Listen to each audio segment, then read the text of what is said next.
Il eut quelque chose d'un réveil sous Ézéchias. Mais Josias appela tout Israël à se rassembler, et tous montèrent de leur ville et de leur village, et eurent une grande célébration de la Pâque à Jérusalem. Il fut dit à cette occasion, aucune Pâque pareille à celle-là n'avait été célébrée en Israël depuis les jours de Samuel le prophète. 2 Chroniques 35-18. Oh, le réveil. Mais après que cette chose a été présentée dans son ensemble et que tout a pu être dit au sujet du soin méticuleux, de l'enthousiasme apporté, alors vient aussitôt ce terrible rapport sur la description de cette chose tellement sincère en apparence. Toutefois, l'Éternel ne se désista point de l'ardeur de sa grande colère. 2 Rois 23-26. Je pense à moi-même, cela est un trait final décevant, cela gâche tout ce temps de grand réveil, avec le peuple harmonieusement engagé dans ce réveil. Et tout semble tellement sincère et merveilleux. Puis, il est dit immédiatement à ce propos, toutefois l'Éternel ne se désista point de l'ardeur de sa grande colère.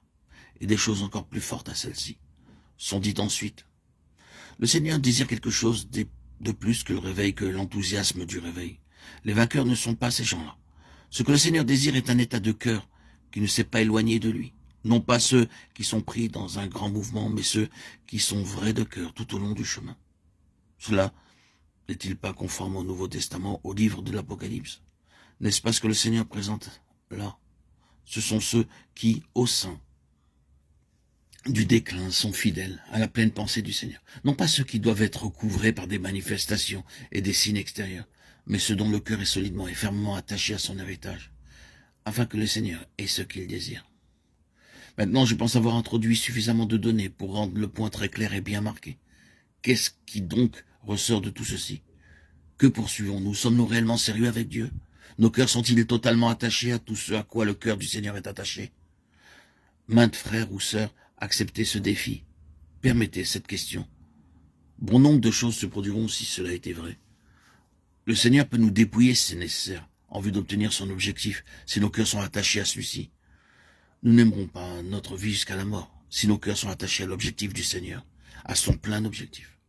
Nous n'aurons ni discussion, ni contestation, nous ne mettrons rien de moins ou personne d'autre que le Seigneur lui-même, comme notre modèle et notre limite. Personne, ayant son cœur ainsi attaché à tout ce que le Seigneur désire, ne dira « Oui, un tel est un homme très pieux, et il fait ceci et cela.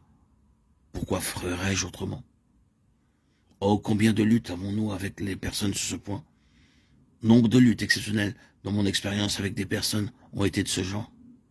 Bien-aimés, permettez-moi de dire en toute solennité et charité, si c'est la votre standard, vous serez loin d'atteindre celui de Dieu.